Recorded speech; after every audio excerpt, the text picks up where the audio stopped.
Hey there, and welcome back to another Miraculous Ladybug Season 6 episode review, and today we're going to be talking about the latest episode to drop, Vampagami, which is the 8th in production order, but as we know, the show likes to play fast and loose with the timeline in this season, so who really knows when this is set? This episode is one that seemingly ties back into El Toro de Piedra with a little bit of an exploration of Rose and Julica's relationship, which serves as a bit of a B-plot for that particular episode, whilst also fleshing out Adrian and Marinette's relationship, hinting at future trouble with the secret she's keeping, bringing back Adrian's paternal grandparents, and then also having some big Lila moments too. I'm not sure it's the perfect episode to tell you the truth, but it's still a good one, and so with all that being said, let's jump into it. We start off the episode with a flashback, it seems, to before the start of the season to explain why Rose looks so different, which we have seen a couple of times across the season and the recent World Special. We see that Rose now wears a wig because she's bald, and so I guess the reasoning here would be that she's still struggling with her illness, right? I mean, I'm not hugely versed in this type of thing, but I would say that most people are initially going to think cancer. Cancer treatments can rather famously cause you to lose your hair, and so people will get hair pieces and whatnot. It's a very sweet scene, to tell you the truth, and Julika with the sweet talking and the flirting. I didn't think she had it in her. We head to the opening theme, and when we return, significant time's probably passed and it's over to the Agreste mansion. It's quite early in the morning, and we hear the doorbell ring and see Natalie, who's looking tired and disheveled, slowly making her way down to answer it, to find Marinette, who's turned up with a huge bag of choquettes. And when I say a huge bag, I mean a huge bag. Even between the four of them, there is absolutely no chance they'd be able to eat all of this. This whole opening scene is just ridiculously funny, in that Natalie just keeps sassing Mac to Marinette for being there so early, and grumpy that she's been woken up like this every single day. Even better, she's the only one in her pajamas with Adrian already in the kitchen and Gorilla dressed as well, and so either of them could have gone to answer the door, but they choose not to. Hal, Adrian was apparently on the phone to her not long before for their morning call, and so he should have known that she was coming, but he chose not to answer. There's also a gate with an intercom, which means that Gorilla would have had to buzz Marinette in, right? Yet he lets Natalie answer the door. This whole dynamic is just so funny, especially when Natalie starts to genuinely smile at their antics and how happy Adrian is, so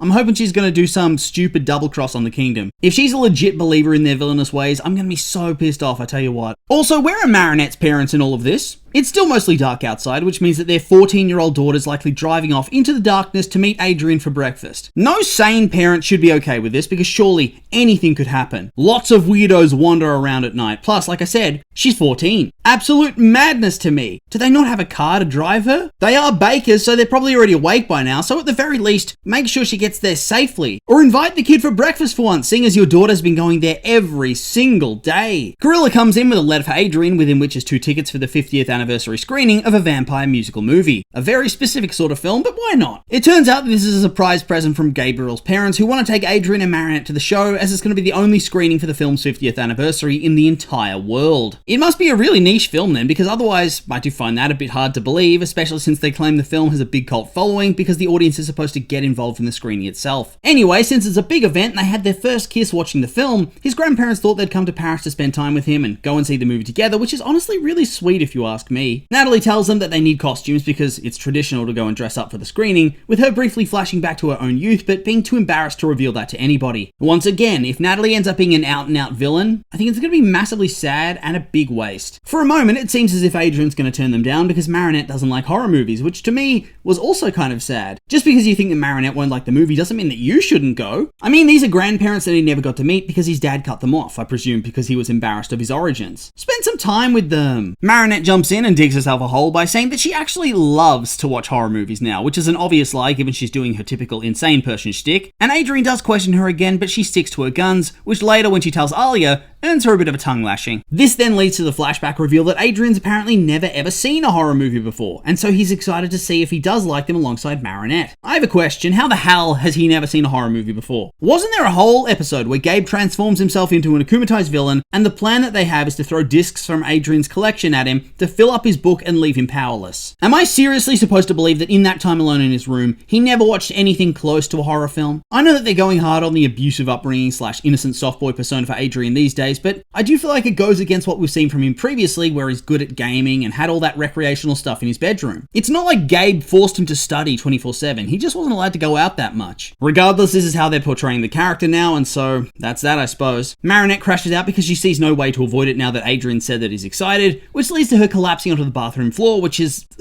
disgusting. Why? Why would you do that? One of my favourite moments of the episode comes when Trix then appears and tells Marinette that she's right. She needs to go and see the movie, or you can kiss your relationship goodbye. I think it was just the casual cruelty that made this funny more than anything else. There was no need for him to say this, but he knows it's going to make her spiral and does it anyway. Tiki yells at him, but the damage is done and there's going to be no turning back for Marinette, but Alia still tries to talk her out of it. I'm really loving that Alia is completely immune to Marinette's insanity by this point and is able to cut through it all and just deadpan her. I love it that the show now has the characters acknowledge Marinette's eccentric and makes insane choices under pressure, and so the characters close to her have very realistic responses. The contrast between them here in this scene is just so good, with Marinette flopping around on the ground and striking all these crazy poses with a wild and panicked expression, whilst Alia stands still, all serious with her arms crossed. Alia honestly plays the role of exasperated older sister so well in their dynamic, managing to get through to Marinette that all couples are different, and so while she and Nino share all their interests, that doesn't need to be true for her and Adrian. Hell, she's so convincing that even Marinette agrees, briefly, only to walk it back instantly, which is in front of all their friends, leaving Alia to seethe. Honestly, this section here was top tier comedy. The jump cut from Marinette agreeing that she shouldn't watch the movie as she'd be too scared, to her just blurting out that she and Adrian are going to the film was perfectly implemented. That is something I've noticed in season 6 beyond the overall narrative and character development improvements. The gags and the comedy have been of a much higher standard, to the point that they regularly get me to laugh as opposed to doing a faint smile and nose exhale at best. Whilst they're all talking about it, it comes out that Rose really wanted to take Julika to go and see the movie, but tickets sold out within minutes, and so she didn't get a chance. So you're going to tell me the movie's so popular, the anniversary screening's able to sell out the session in minutes, yet no other cinema in the world seems to want to cash in on this potential market? Sure. Also, I thought it was actually really dodgy of Alia to try to guilt Marinette into letting Rose and Julika go instead, as this would in turn mean that Adrian's ticket is given away, and the grandparents paid for it in the first place, so they could go with him and bond with their grandson, not so they could sit with some random teenagers they've never met before. Thankfully, Marinette sticks to her crazy ways here, because otherwise it would have really pissed me off. Come on, Alia. The lights then go off, and we get our first proper look at new character Prim, who for some reason enters with a full song and dance number that everybody in the class gets involved with. This was such an out-of-nowhere sequence that's honestly unlike anything we've ever seen before in the show. I don't know why they included this, but it certainly made an impression. This is a character that so far appeared in the background of a few episodes, but that hasn't really had much of an impact so far. But well, here you go. I think it'd be even funnier if this is literally the only time they ever do this, because it's just so out of nowhere. That being said though, I kind of hope it does become a running gimmick of his that every so often he just bursts out into song with effects and everything and they all just join in. But like I said, also hilarious if it's never referenced again at all and they pretend like it didn't happen. For some reason though, I gotta say, this guy kind of annoys me and gives me the ick. I think what really sets me off in this scene is that he's calling everybody prince and princess, which is fun and quirky when he's a character in a show, but in reality it's weirdo behavior and you know it. He sits down and he and Rose are like two peas in a pod with their interactions as they talk about how they both love that vampire film and act out the love scene really briefly. Of course, Julika gets a little bit jealous of that, and honestly, I kind of get it. She's 14, and I think the relationship's supposed to be rather recent, so she's gonna feel insecure. I think an underrated part of her character, though, is that she never really takes it out on either Rose or Prem, and she just wallows, which I find to be rather impressive for her age bracket. Anarka must have been a really great mum, considering how Luca and Julika both turned out to be super nice, although I think it would also be really fun to see them flip out like Anarka can do from time to time. I think it would give them a little bit more depth, but I guess that's a wish for another day. Of course, she does look visibly upset, and so Nelson and his gang are able to take notice, and they approach the group and start to cause trouble. They even take an origami bat that Prem made for Rose and start playing keep away with it. Look, I'm not a person who thinks that violence can solve everything, but in this case, a nice backhand would suit each of these clowns just fine. Regardless, since they're absolute dickheads, they decide that they're going to try to break up a couple, with Rose and Julika being their newest target. Here, Nelson proves that he's probably the most insidious and cunning of the trio. Seeing that Julika's still upset about how close Prem and Rose seem to be, he forces his friends to apologize and says they're going to make it right, before he tells Ray that he needs him to get them 2 tickets to the zombie movie, and hands them over to Prem,